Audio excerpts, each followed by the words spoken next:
What's the song she knows, Anish, from Frozen? She knows all of them.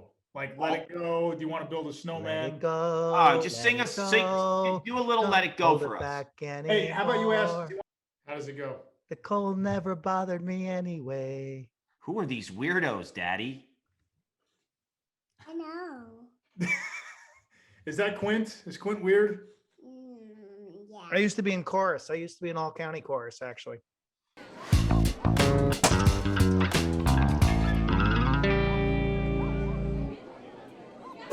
Quint, your biggest takeaway from the weekend in lacrosse, not basketball, was? Lacrosse. Wow. ACC continues to look sharp. I was impressed with Carolina and Duke's defense. I think Lehigh is a big talking point going forward now as they look to be the best in the Patriot League. And quite honestly, Michigan beating Hopkins is just I can't get it out of my craw. I can't get. Why? I've taken multiple showers since that game, and I'm struggling with it. Why are you struggling with it? It was one of the worst lacrosse games that I've watched on that field. I don't mean to I'll laugh. just be honest with you. I don't mean to laugh, but you told me you had a shower and you have all this stuff in your hands and your claws. Anish, what do you got? It's hard not to say Notre Dame, right? We did that game, 9 goals in the second quarter, the way they dominated the possessions. We're watching Pat Cavanaugh blossom into a full-fledged superstar, really. Just a maestro, 9 points at the Carrier Dome. Whatever Syracuse has going on at the face-off X, they need to figure that out quickly because I got a text Sunday saying another ACC assistant had watched the tape of Syracuse, Virginia, when Jacob Falp was winning faceoffs against Petey LaSala, and they found that he might have been going early. And all of a sudden, that seed is planted around the league. Ooh. What happens? Coaches start talking to referees before the game. Hey, this is what we're seeing. Look out for this. Look out for this. In the Duke game the previous Thursday, they got Falp for going early. 3 faceoff violations early in the first half. Duke went on a big run, and he couldn't get out of his own way against Notre Dame over the weekend. They have to figure that out. It got to the point they were so desperate. What was the kid's name? Jack Savage. We'd never heard Great of him. name. Yeah, freshman out of Oregon had to come in to take faceoffs. So they've got to take care of faceoffs because the close defense is good, but it's not elite. And they're getting overexposed playing as much defense as they are. Notre Dame, to me, has just controlled the possession advantages in pretty much all of its game. They make you be very efficient with a few possessions that you have. This is a team that's going to beat some people in this conference. And again, if there was any doubt, the ACC has 5 championship weekend / championship contenders. Clark, let me ask you. Cuse was minus 10 in possessions against Duke on the road. They were minus 18, I believe. Minus 18 possessions against Notre can't win Dame. with that. Yeah. What's the solution? Look, the solution is as easy as figure a way to fix the face-offs, which is not always that easy, or all of these other areas of the game. You better start practicing, and they need to be near flawless. Like, you better clear well over 90%, and that's a big ask. You need to dominate any non-face-off ground ball. Like, you need to bring the team in together and say, if we can't do this, we have to do this perfect. Notre Dame had the ball 65% of that game. You cannot win against another ACC team with that lack of possession. So to me, it's fix the face-off, give some guys some chances. But if not, you need a heightened awareness on every other area of the field, and you need to be near perfection.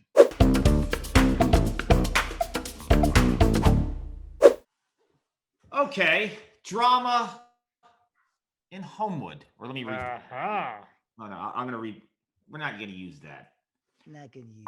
Down the Homewood field, Joey Epstein doesn't start. There's some comments in the take 5. Down the Homewood field, attackman Joey Epstein doesn't start. Peter Milliman, the head coach, makes some comments in the Baltimore Sun. Okay, drama at Homewood field. Anish, Milliman not playing Epstein, top of mind. Go.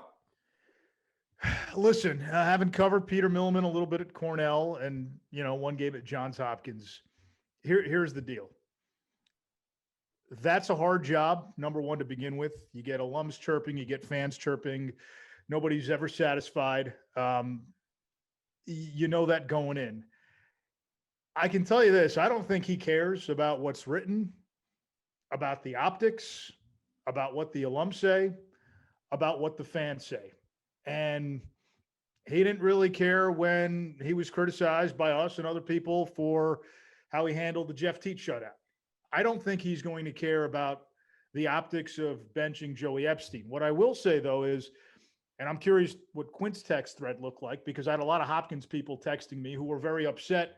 Why would you bench Joey Epstein? Because with Epstein, yeah, did he take some bad shots against Penn State the previous week? Yes, he did. Hopkins isn't that good anyway this year. He's your hardest worker. He's a multiple-time captain. He's one of the leaders on your team. And again, not being on the inside of it, the optics of you benching your best guy and then losing to Michigan, which as bad as Hopkins is right now and as low as this thing is sunk, that should never happen. So if you're Peter Milliman and you're going forward with this and you made that decision and you're hoping to light a fire under your team or Epstein, man, you better be right, because in this age of the transfer portal and guys wanting to leave and guys not really sticking it through adversity, that's just the age we're in. It looks like a tightrope that he's walking from the outside. It's extremely concerning for me. And I was always fortunate to grow up, whether it was high school or college, coached by coaches who made a personal connection, whether it was my high school wrestling coach, Neil Giordano, my high school lacrosse coach, Larry Glens, who was like a second father to me. And then in college, the assistant coaches, Brian Holman, Doc Matthews, John Hawes. Okay, these were people that when you were in that position that Joey Epstein was, they'd call you into their office. They'd say, hey, meet me on Sunday for lunch. Hey, come over and have dinner with my family on Sunday. I want to talk. And they would discuss with you the fact that you were not performing to their expectations as individuals, as people. And then they'd allow you to figure it out Monday, Tuesday, and Wednesday. They'd say, hey, come by my office before practice. And they'd show you clips. And it would be like, this is exactly what I'm talking about. This is the correct clearing pass. You did a great job there. You're not forcing it. The guy's open. And here's another clip. Kind of jamming it into traffic. That's not what we're looking for. But it's done privately. It's done one-on-one. You're interacting and building a personal connection. And in the case of Epstein, as Anish, as captain, hardest worker, well-liked by the team, to hang him out there publicly like that. And we don't know what's going on behind the scenes. But if I'm coaching Hopkins, the first thing I would have done after that Penn State loss on the road, hey, Joey, sit next to me on the bus ride home. Let's take a look at some of these. Let's take a look at the tape together. Again, it's you coach the person first, and then you coach the lacrosse player second. So your issue was more the comments made publicly to the Baltimore Sun. Johns Hopkins does not have a better attackman to put out on the field. So benching him is kind of it's a coach would do that to make a point for some reason. So it leads me to believe that something's going on at practice, but you got to have a relationship where that conversation in East goes on the second the Penn State game ends. Paul, the good coach is going to put his arm around you in stretching lines and say, yeah, hey, Paul, that shot you took the other day is really not in our best interest or your best interest. Yeah. And that was what made Roy Simmons Jr. the greatest lacrosse coach that I ever played for. It wasn't the X's and O's. It was touching those pieces to you personally. I will say this in regards to the Milliman Epstein saga. They don't have a better attackman to play than Joey Epstein. So then I would ask myself, okay, so is he not working hard in practice? But that doesn't match really what people say about this guy, right? That's the first thing. Secondly, I don't know what's gone on in that locker room. I'm just going to say that if Peter Milliman went publicly for the first time in terms of how he felt about Epstein, it was to the Baltimore Sun. I have a serious problem with that. If he spoke to Joey and he spoke to the team and he was answering the questions the reporter asked him, and then he elaborated, I don't have as much of a problem if he just added into his comments, I've told Joey this and I will tell you as well, because then there's more transparency. There's too many questions for me to really say one thing or another. It just doesn't add up for me in terms of why do you bench a guy and when I say bench, not start because he played, why would you bench a guy that's better than the players out on the field unless there's an attitude problem, he's not working hard enough, and that doesn't match really what is potentially a 3-time captain at Johns Hopkins.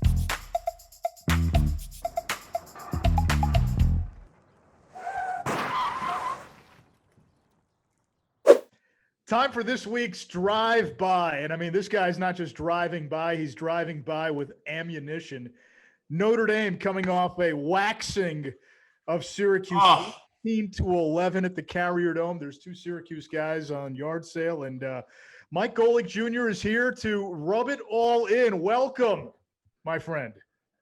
Guys, I think somewhere right now still Pat Cavanaugh just hit York right near the crease and buried one in the back of the net. It just never ends right. I don't know how to explain it, but they're still scoring somewhere. Well, Alabama just scored again too, by the way.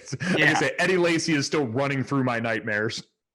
Hey, GOLIC, you mentioned Pat Cavanaugh, and you know his older brother, Matt Cavanaugh, well. And watching Pat on the field, he's tough as nails, gets up after every time he's knocked down. Matt was the same way. In a steel cage match, which Cavanaugh brother do you have, Matt or Pat, and why? You know what? I still got to go with Matt on this one. And again, it's probably biased because I am an older brother. And so I feel like I look at this situation through that lens. But everything about Matt's game felt like you were watching a hockey player out there playing lacrosse in that spot. He looked for every opportunity to go. I have it seared into my brain, him diving towards the end line to save a ball, coming back in. Like, he was just a whirling dervish on the field every time, in addition to being an unbelievably polished and creative player. So give me Matt Cav any day and twice on Sunday. Would Pat at least bloody him in the cage match? Oh, listen, I spent enough days on the hill at Arlotta with their dad to know that any fight between Cavanaughs is ending with everyone covered in blood. There's no way you get out of there whole. One might win or lose, but no one is coming out whole. Okay.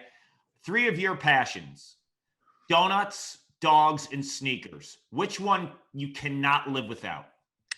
Ooh, honestly, I'd have to go with the dogs on that one. Wow. Like, I listen, I know, stunning upset in this spot, but when I think about what I truly couldn't live without, like, our family is chock full of dogs. We grew up big dog people with labs. We've all got like little pugs and bulldogs now in the family outside of my brother's dog, who's a lab. So I just don't know what I would do without, like, we all look like them too. Like, they're smushy face. They have a tough time breathing. They're basically the offensive linemen of dogs. And so I just couldn't live without those little guys. Couldn't do it. Hey, GOLIC, the bagpiper, the bellwing bagpiper of Tommy McNamara. He's fantastic. He's awesome. Has that ever been done for football at ND?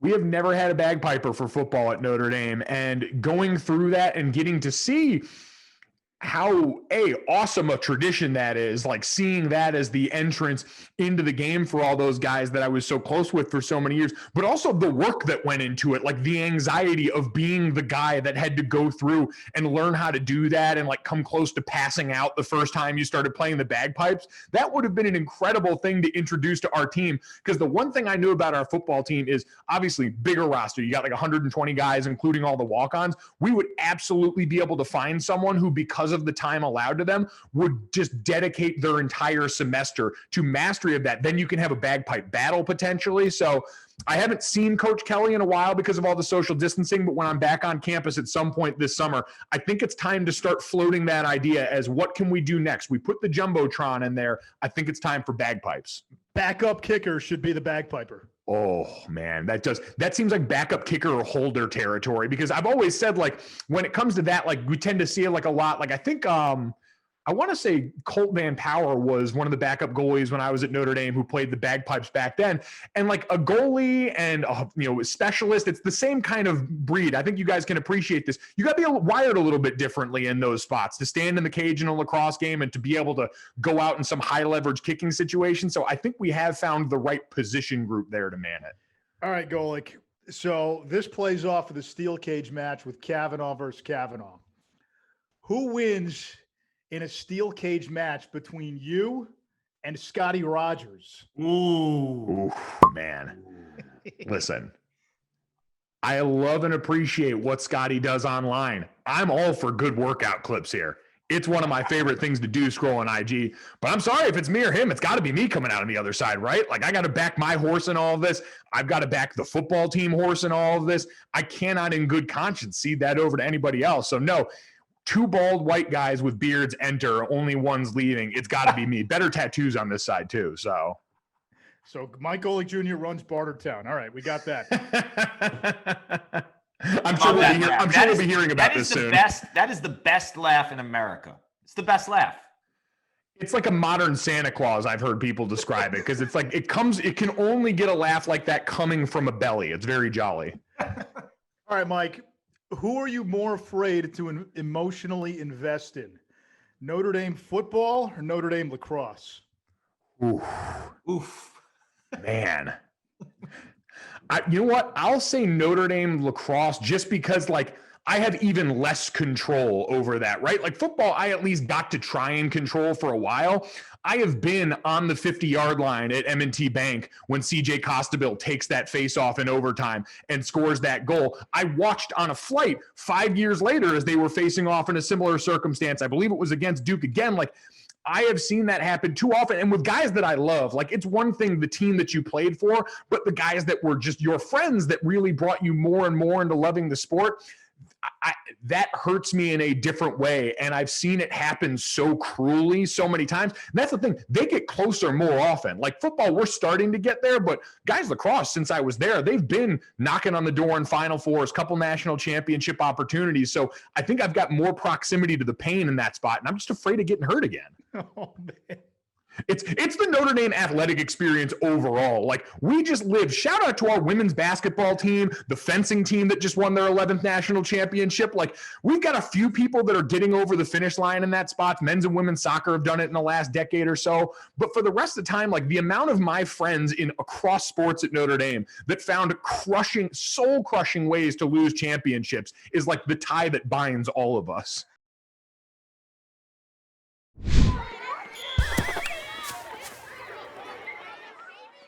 Here's the deal. We love our friends at Lax.com, but this promo's way too long for one human to try it on his own. So I'm going to let Quint come in at the back end of this. Here's the promo for Lax.com. It's the premier site to get the top lacrosse equipment, custom team gear, watching the latest highlights, and checking the collegiate scores and stats. Go. Lax.com is proud to partner with U.S. Lacrosse Magazine's Yard Sale Show. Next time you're looking for lacrosse gear, you can trust Lax.com to supply the gear you need to get out on the field. Lax.com, Roddy Jones, our guest from last week, send him a stick. Send him a stick. Okay. Lax.com is far more trustworthy than the guys reading it and an amateur hour over here. You don't say, here's the promo. You just read it. I'm just saying, here's the promo. I've read hundreds of promos, bro. I will tell you one thing about Lax.com. Their highlight packages for games are gorgeously shot and really helpful in my preparation. You're looking for some free gear too. I need Lax.com every week to do my job, and I appreciate them covering a lot of games. Hey, Lax.com, I wear a hat every week on the show. Just saying, I can wear your hat. Just, I'll throw that out there. Okay, here's the promo. I don't want any part of that. Promo. All right, we're on to the Lax.com something of the week. My something of the week is from UCLA basketball coach Mick Cronin. His words after the Gonzaga loss. Show them. Winners know why they win. Losers, they don't know why they lose. They think it's the coach, their teammates, the referees. Winners know that intangibles win games. Preparation, adherence to the game plan, execution, physicality, toughness. The way I break down that clip, to me, it can be incorporated in anything in life, whether you're a school teacher, a fireman, a nurse, an oral surgeon, it doesn't matter. It's all about preparation. It's all about taking ownership in terms of what you do. And winning is a mentality. And losing is a point your finger type business. And I thought that clip was amazing. I'm shocked that you could give that analysis without two hands. My something of the week, fans, attendance. Both Maryland and Navy opened up to fans this week. The Terps got about 1,200 fans. My brother actually went to the Navy Loyola game, Navy Marine Corps Stadium. He said it was terrific. And as now April kind of matures and the weather gets nicer and more of these stadiums are going to be open, I think I really hope that we get to see some fans at more and more ball games. It's a great sign. My something of the week, I hope we get to see the Red Foxes of Marist back on the lacrosse field. You feel what they're going through. They've got the hashtag Free Marist. Campus has been shut down because of COVID. They're scheduled to play this week. Hopefully they can get back out on the field. 1,500 tests administered to the team, no positive tests. So they've all come back clean and haven't been able to play because of kind of what's going on campus. I think back to what you guys have told me over the years. And just as a kid, when you played sports, it's such a big part of your life, especially when you're a collegiate athlete. They've played one game this year. I hope for those guys, they can get back out on the field and can have a proper finish to this season, get some positive momentum going because, you look around the country and you see everybody else playing these. You had one job, Hamilton. One job. Yes, I did. Wait, new backdrop today. You stepped your game up. Yes, this is a new backdrop. I'm at my mom's place. No ceiling fan whatsoever. I'm just chilling here with my college artifacts and everything. This is great. Yeah, that's great. So let's do mailbag. You guys ready for this? Yeah. Let's do it. First question to the guy who was singing Frozen a couple minutes ago. We'll go Quint. This first question is from @DeadRabbitSLC. The question is, head-to-head, who's winning a game between UNC and Maryland? I don't know. I have no idea. You mean you have no idea? I have no idea. We'll get see paid to break down games. We'll see when we get there. I'm not a line maker. I would think that it'll be a pick 'em. Okay, there you go. Quint does not know. Great non-answer. I'm not giving an answer for a game like that. That's who's going to win? Well, I mean, all I know is they're both really good, and Maryland's got a little more balance, but Carolina would probably kill them in the face-off department the way things are going for Maryland right now, and so I like Carolina. There we go. All right, we'll move to the next one. This one's for Clark from Broganator9. Yes, and this is off the win against Army last weekend. Could Lehigh make a Memorial Day run? Okay, I'm going to answer this question twofold. Are they a top 4 team in the country? No, they're at the next tier. I look at them as anywhere from 4 to 10. However, come tournament time and matchups, you can get clipped if you run into a team that has a face-off guy like Michael Sisselberger or a goalie like James Spence. Sisselberger won 85% of his face-offs against Army this past weekend. James Spence is saving over 60% of the shots thrown his way. And they have balanced scoring and ground ball hoovers like Teddy Leggett. So the answer is, are they a top 4 team in the country right now? No, but can they make a Final Four based on being a complete headache for a top 4 yes or no team question, sir? Quarterfinal matchup? Yes. Yes or no question. What? After the filibuster, we finally get an answer. Woo. What didn't you like about that answer? Like you took forever to answer the question. No, I didn't. I go back to saying it straight up. Are they a top 4 team? No. That wasn't the question. The question was, could they make a Memorial Day run?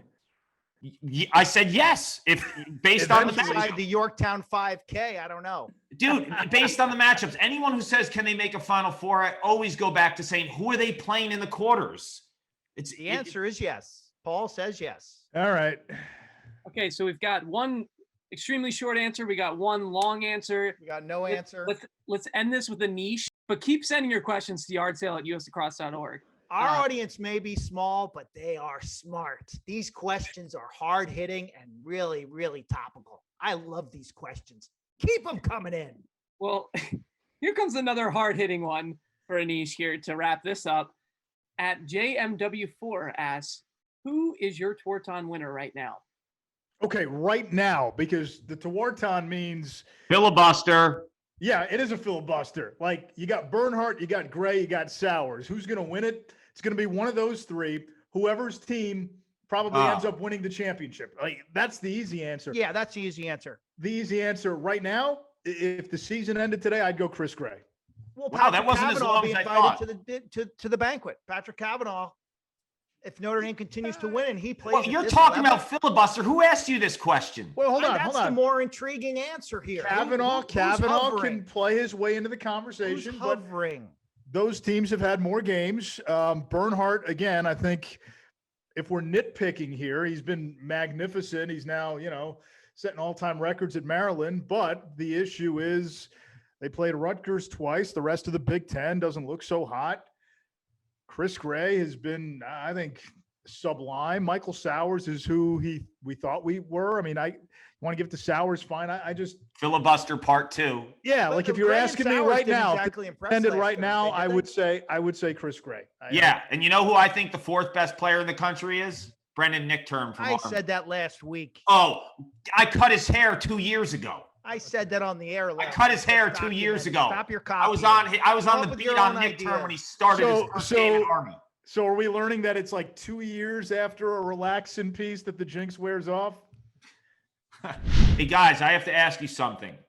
What do you think the chances next week on yard sale? I could go the entire show without you seeing my hands. Oh, I mean, stronger odds than the relaxing guest has to winning on Saturday. Anish, what do you think? Me not using my hands once in a whole entire episode. As long as they I don't want know to if take, this is I don't know if this is appropriate to say, but I'm imagining that means you've got handcuffs at home.